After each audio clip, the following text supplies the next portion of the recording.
Keir Starmer, David, has got a massive mountain to climb. He's going to walk into Downing Street this afternoon with a huge to-do list. And big night for him and a big night for Labour, but an awful lot to do. Very good morning to you. Yes, I think the rejoicing, which obviously Labour supporters, Labour members will be feeling, has to be tempered by the enormity of the mountain to climb. And I think there are two major challenges. One is to get some early deliveries, some things that don't cost a lot of money, but can actually change the atmosphere and make people feel as though things have really changed. And secondly, the long-term big challenges and whether it's possible to get a second term in government to make that happen. And you've got to make the first happen to get people to believe that something is changing.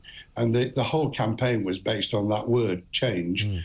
Now people have got to feel it. And it's no good us feeling it in Westminster. It's got to be felt in those communities where people didn't turn out. You know, the turnout was, what, 60%? Looks like 60%, there was a great tranche of our people who we've got to win back to believe in democratic politics, right? Because if they become even more disillusioned, they're going to turn to all kinds of extremes. And there were little nudges, weren't there, overnight?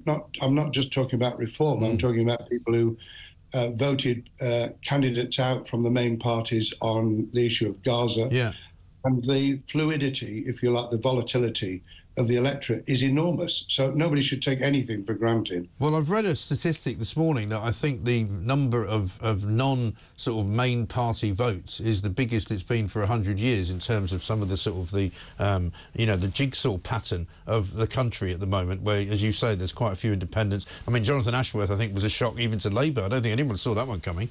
Well, they didn't, because they'd been putting him out on the national campaign, and if they'd believed that his seat was at risk, I think they'd have said, spend your time in Leicester. Right. I mean, we weren't surprised about what happened in Bristol, because the Greens had been running this campaign for a very, very long time.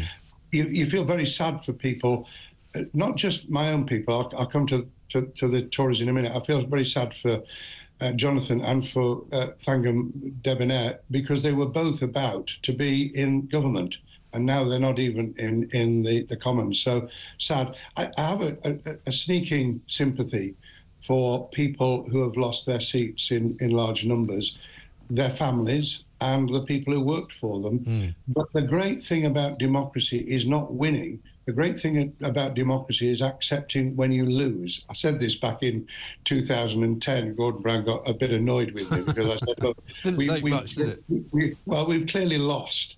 And, you know, in a democracy, we saw this between the wars. You can win a ballot, you can win a vote, but actually being prepared to give people the chance of throwing you out is what makes a democracy function. So we've seen that overnight, and now we've got the chance to prove ourselves. And it is going to be, as you started this conversation, going to be the most enormous mountain to climb.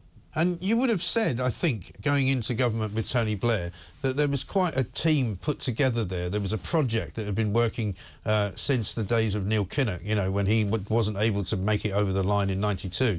You know, that the new Labour sort of project was something that an awful lot of people had a hand in. You were involved in it. You know, there was people like Peter Mandelson, there was Gordon Brown, there was Tony Blair. You know, there was a big team of what I would call quite substantial individuals who had been in opposition and had worked in opposition for a while. I don't get the sense that this Labour front bench is very experienced, and I wonder how troublesome that might be for them. Well, I think that time will tell, but my own feeling from knowing many of them very well is that they're mature, they're well put together, they've been doing their homework. I think their visibility will increase immediately.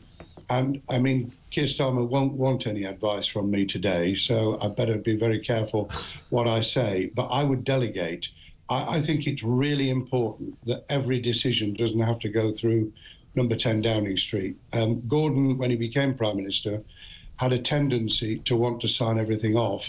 And you get a log jam. And so delegating, trusting them. If you don't believe in them, don't appoint them. Is my message. Yes. And what about sort of footfalls and sort of trap doors to look out for when you go into Downing Street for the first time, having taken over from a very long-term Conservative series of governments, 14 years, as people walk through the door, Labour advisors, Labour cabinet members potentially, you know, what's the biggest warning you could give them?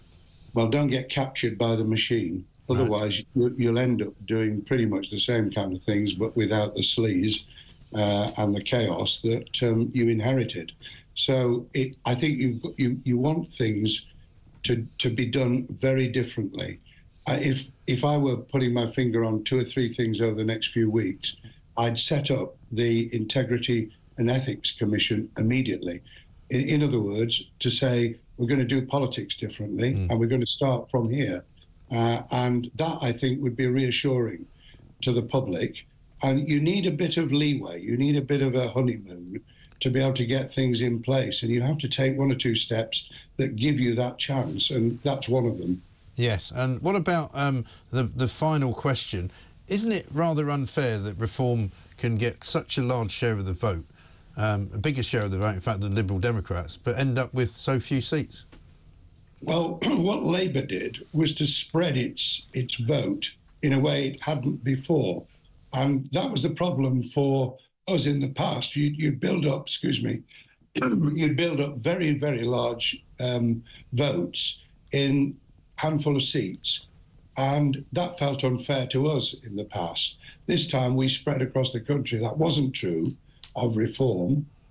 I'm not a believer in PR. I believe it gives small minorities far too much power, and therefore getting 4 seats may feel unfair. I think it's a major challenge to all of us. I want to see off, if you don't mind me saying so, those 4 seats in 5 years' time. I think that should be a task that the incoming government should give itself. David Blunkett, thank you very much indeed. David Blunkett, former Home Secretary, of course, in the Blair government, amongst many other things.